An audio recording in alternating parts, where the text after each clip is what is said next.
बिहार सरकार के ग्रामीण विकास मंत्री श्रवण कुमार ने आरजेडी पर जमकर निशाना साधा है। आरजेडी के साथ ही उन्होंने आरजेडी के एक विधायक का नाम सुनते हुए काफ़ी विफल पड़े और उन्होंने कहा जिस तरह से आरजेडी के द्वारा लगातार सवाल उठाए जा रहे हैं और कहा जा रहा है कि नीतीश की सरकार में कोई भी विकास का कार्य नहीं किया है, मात्र सड़क और पुल बनाने से राज्य का विकास नहीं हो सकता। इस सवाल पर श्रवण कुमार ने जमकर निशाना साधते हुए क्या कुछ कहा है, आइए सुनाते हैं। जो आईएएस सरकार है उन्हें मलाईदार जगह दिया सत्ता हटते हैं अभी भी अब तो बाहर आ रहे हैं लगाते हैं चले जाते हैं। आरोप के लिए इस तरह का अरे यार ले नहीं है नीचे हम किया ऑडियो के चलते। अरे ऑडियो ट्रेन में आ रहा है यार, सत्ता से हटने का मलाल होता है। अब वही मलाल सता रहा है उनको, तरह तरह की बात को थोड़े लोग आ रहे हैं। अरे हम ऑडियो के लिए कर रहे हैं यार। बोल करके इधर देखिए बोलिएगा सर, मीडिया में बना लाना चाहते हैं, जनता में भ्रम की स्थिति पैदा करना चाहते हैं। आप करिए ना, फोन नहीं कटता है। के साथ निकालते हैं ऐसा ऐसा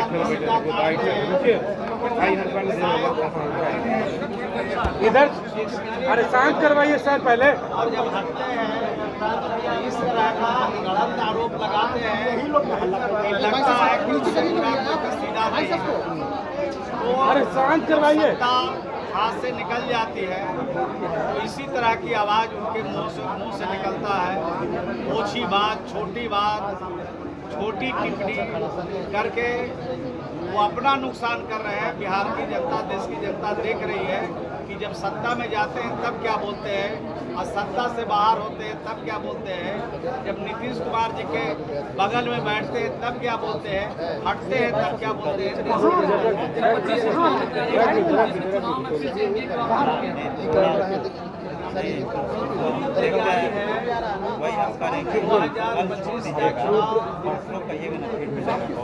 के पक्ष में खत्म होगा जो हमारा उसके पक्ष में होगा, बहुमत के साथ सरकार बनाएंगे। और हमने जो काम किया है बिहार में और बिहार के लोगों के लिए जो काम किया है, खास करके गरीबों के लिए काम किया है, और बिहार को जो विशेष तौर पर आर्थिक सहायता भारत सरकार से मिली है, उस सहायता का जब पूरा उपयोग करेंगे बिहार और तेजी से बिहार की और तरक्की होगी। और जिन क्षेत्रों में बिहार पिछड़ा हुआ था उन क्षेत्रों में जब बिहार आगे बढ़ेगा तो लोगों को बेहतर लगेगा, अच्छा लगेगा।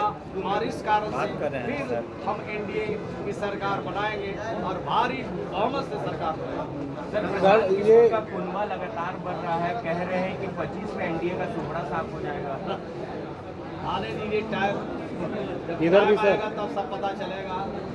ढोलक पर जितना ताल लगना चाहिए नहीं लगता, दूसरे ही जगह ताल ठोकते हैं, ठोक रहे हैं ताल, उनको 2025 में पता चलेगा। ठीक है, ठीक है। दिया है जातिगत जनगणना तो एनआई के दिए हैं।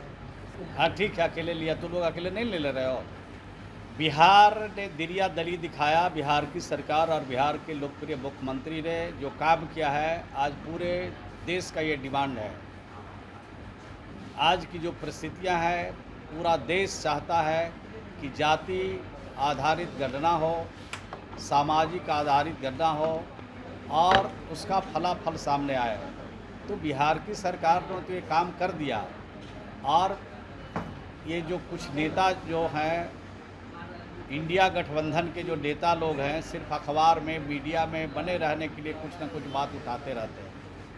और वो अगर दिरिया दली दिखाना चाहते हैं, देश और अन्य राज्यों के लोगों को वाजिब हक दिलाना चाहते हैं, मुख्य धारा में शामिल कराना चाहते हैं, तो उनको उन राज्यों को सलाह देना चाहिए जहाँ जहाँ इंडिया गठबंधन की सरकारें हैं, उन राज्यों में करके दिखाना चाहिए। तब पता चलेगा कि सही रूप में आप इन गरीबों के जो वंचित लोग हैं उनके लिए आपके दिल में जगह है। ऐसे तो लगता है सिर्फ आप राजनीतिक करने के हिसाब से अखबारों में, मीडिया में बना रहना चाहते हैं। नीतीश कुमार पलटी मार की राजनीति करते थे श्री अरविंद। नीतीश कुमार जी कभी पलटी नहीं मारते हैं। बिहार के लोग, सब लोग को मालूम है कि नीतीश कुमार जी जहाँ हैं वहीं खड़े हैं। लोग आते हैं, पलटी मार के चले जाते हैं, लोग आते हैं, वो चले जाते हैं। नीतीश कुमार जी तो 19 साल से एक ही जगह पर बैठे हैं। बिहार की सरकार में हैं, बिहार के मुख्यमंत्री हैं। कभी भाजपा आती है, कभी आरजेडी आती है, तो आते जाते तो वो लोग रहते हैं। उनसे ये सवाल पूछा चाहिए, नीतीश कुमार जी तो अस्थायी तौर पर वहीं है जहाँ रहना चाहिए। अच्छा, गोपालपुर के विधायक जिस तरीके से अपने ही सांसद, अपने ही नेता के बारे में इस तरीके से बयान देते हैं, तो उनसे पूछना चाहिए आप लोगों को, नहीं मिल रहा है। उनसे पूछना चाहिए कि आप क्यों बयान देते हैं। क्या इस बार चैप्टर क्लोज कीजिएगा उनका? देना नहीं चाहिए। अगर दे रहे हैं तो ये दुर्भाग्यपूर्ण बात है। सर, आरजेडी विधायक राजवंशी महतो का कहना है कि बिहार में कोई भी विकास का कार्य नहीं हुआ है। जो भी कार्य हुए थे वो लालू प्रसाद के समय में हुए थे और गरीबों वंचितों को फायदा दिया जा रहा था।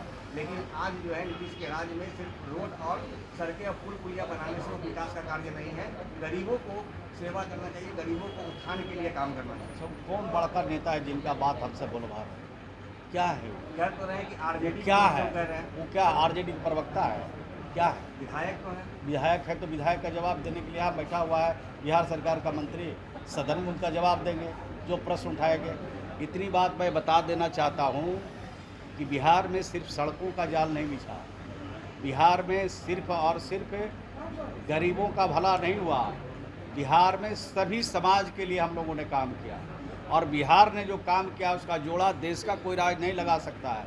शिक्षा के क्षेत्र में भी काम हुआ है और आज बिहार ने जो कर दिखाया है शिक्षा के क्षेत्र में, आज लड़कियां साइकिल से चल रही है। नीतीश कुमार जी के सरकार बनने के पहले कोई लड़की साइकिल से नहीं चलती थी, लड़कियां साइकिल से चल रही है। आज शिक्षा के क्षेत्र में कितने मेडिकल कॉलेज थे, आज इंजीनियरिंग कॉलेज कितने थे, पॉलिटेक्निक कितना कॉलेज थे, ITI कितने थे, विश्वविद्यालय कितने थे। उनसे पूछ लीजिएगा विधायक जी से कि कितने विश्वविद्यालय थे और आज कितने विश्वविद्यालय हैं। तो हर क्षेत्र में काम हुआ है और बिहार में जो काम किया हम लोगों ने उसका जोड़ा देश का कोई राज नहीं लगा सकता है। बिहार में गरीबों की चिंता की जाती है। जिस गरीब के पास अपना घर नहीं है उसके लिए राज्य सरकार ने, बिहार के मुख्यमंत्री ने एक योजना बनाई, उसका नाम है मुख्यमंत्री आवास ग्रामीण।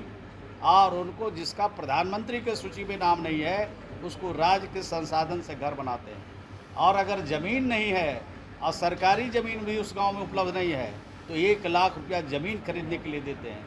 1 जनवरी 1996 से पहले जिन गरीबों का घर बना और घर रहने के लायक नहीं है, 1,20,000 राज्य के खजाने से उनको देते हैं। 1 अप्रैल 2010 से पहले जिसके आवास की स्वीकृति मिली और उसके घर अधूरे रह गए हैं, 50,000 उनको भी देते हैं। तो जो हम लोग गरीब के लिए काम करते हैं वो थोड़ी झलकता है, वो तो ऊपर ऊपर देखते होंगे, इधर उधर घूमते होंगे, तो ये सब बात कहाँ से उनको पता चलेगा।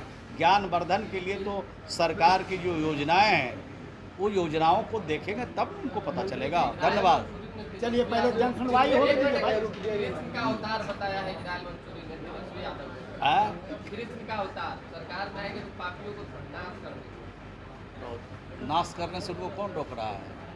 जितने पापी हैं पहले उसका नाश करें, अच्छी बात है। हम लोग भी चाहते हैं जो अन्याय करने वाला है, जुल्म करने वाला है, ऐसे लोगों का नाश होना चाहिए। लेकिन कलकत्ता में जिन लोगों ने अपराध किया उनका नाश करना चाहते हैं कि नहीं, ये तो पूछ लीजिए एक बार। धन्यवाद। जन सुनवाई होगी। प्रशांत किशोर करे 243 सीटों पर चुनाव लड़ेंगे। कहाँ से बात बोलवाते हो यार, बहुत दिन बोल चुके हैं। धन्यवाद। जैसा कि आपने सुना, श्रवण कुमार ने कहा है कि आरजेडी वो चाहे आरजेडी के कोई भी विधायक अगर इस तरह के आरोप लगाते हैं तो वो पूरी तरह से निराधार है। उन्हें सड़कों पर निकल करके और लोगों के बीच जा करके ये जानने की आवश्यकता है कि क्या नीतीश कुमार ने और एनडीए की सरकार ने बिहार में विकास का कार्य किया है या नहीं। बता दें कि जिस तरह से आरजेडी के विधायक राजवंशी महतो ने सरकार पर सवाल उठाया है और कहा है कि पुल और सड़कें के निर्माण कराने से बिहार का विकास नहीं होता, बिहार का विकास बिहार की जनता को विकसित करने से ही होता है, और जो कि एनडीए की सरकार में नहीं हो सका है। जिसके पर पलटवार करते हुए श्रवण कुमार ने आरजेडी पर जमकर निशाना साधा है। इसके साथ ही उन्होंने प्रशांत किशोर के मामले पर कहा है कि प्रशांत किशोर का कोई भी अस्तित्व नहीं है, और जिस तरह से वो कह रहे हैं कि आगामी 2025 के विधानसभा चुनाव के सभी सीटों पर वो अपने प्रत्याशी उतारेंगे, तो उस पर उन्होंने कहा है कि ऐसा करने से कोई फ़ायदा नहीं है। प्रशांत किशोर का कोई अस्तित्व नहीं है, वो एक बिजनेस है, उनका ये कंपनी चला रहे हैं और ऐसे कंपनी वाले को बिहार की जनता कभी स्वीकार नहीं करेगी। सहयोगी रीति के साथ ज्ञानेंद्र वर्मा, दर्शन न्यूज़, पटना।